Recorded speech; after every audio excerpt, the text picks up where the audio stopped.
पिछले कुछ सालों से पाकिस्तान और इंडिया में हीट वेव, सैलाब, गैर मौसमी बारिशें और दूसरे मौसमी असरात बहुत ज्यादा बढ़ते जा रहे हैं। सतलुज का सैलाबी रेला बस्ती का ऐलान सामने आया है।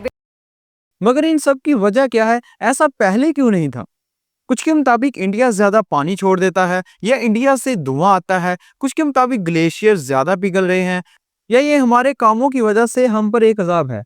तो आज जानेंगे कि आखिर ये इस कदर तबाहकुन कुदरती आफात क्यों आ रही हैं और इसको कैसे ठीक किया जा सकता है, जिनसे तबाही से बचा जा सके। तो इस सब को समझने के लिए क्लाइमेट चेंज यानी मौसमी तब्दीली को समझना बहुत जरूरी है, क्योंकि ये लफ्ज एक ऐसा लफ्ज है जो हर एक की जुबान पर आम है, मगर इसके पीछे की साइंस बहुत कम्प्लेक्स है और इस लफ्ज पर अब आलमी तौर पर सियासत की जा रही है।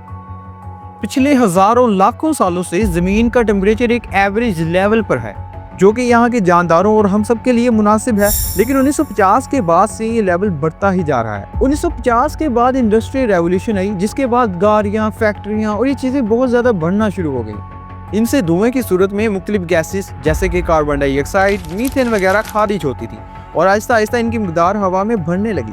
और इसके मुकाबले में दूसरी चीजें यानी जो इनको बैलेंस करती थी, जैसे कि पौधे और जंगलात, हम इनको खत्म करने लगे, क्योंकि हमने खुद को पिछले 80 सालों में 3 गुना बढ़ा लिया। तो रहने और खुराक के लिए नेचुरल रिसोर्सेज का इस्तेमाल बहुत ज्यादा बढ़ गया। इस सबसे ये गैसेस इस कदर ज्यादा हुई कि जमीन के गिर्द मौजूद ओजोन गैसेस की लेयर, जो कि जमीन पर टेम्परेचर को नॉर्मल रखने में बहुत अहम किरदार अदा करती थी, वो इफेक्ट होने लगी और यूं जमीन का टेम्परेचर बढ़ने लगा। और इस सबसे जो असरात हुए और बदलाव आए, उनको मौसमी बदलाव यानी क्लाइमेट चेंज का नाम दे दिया गया।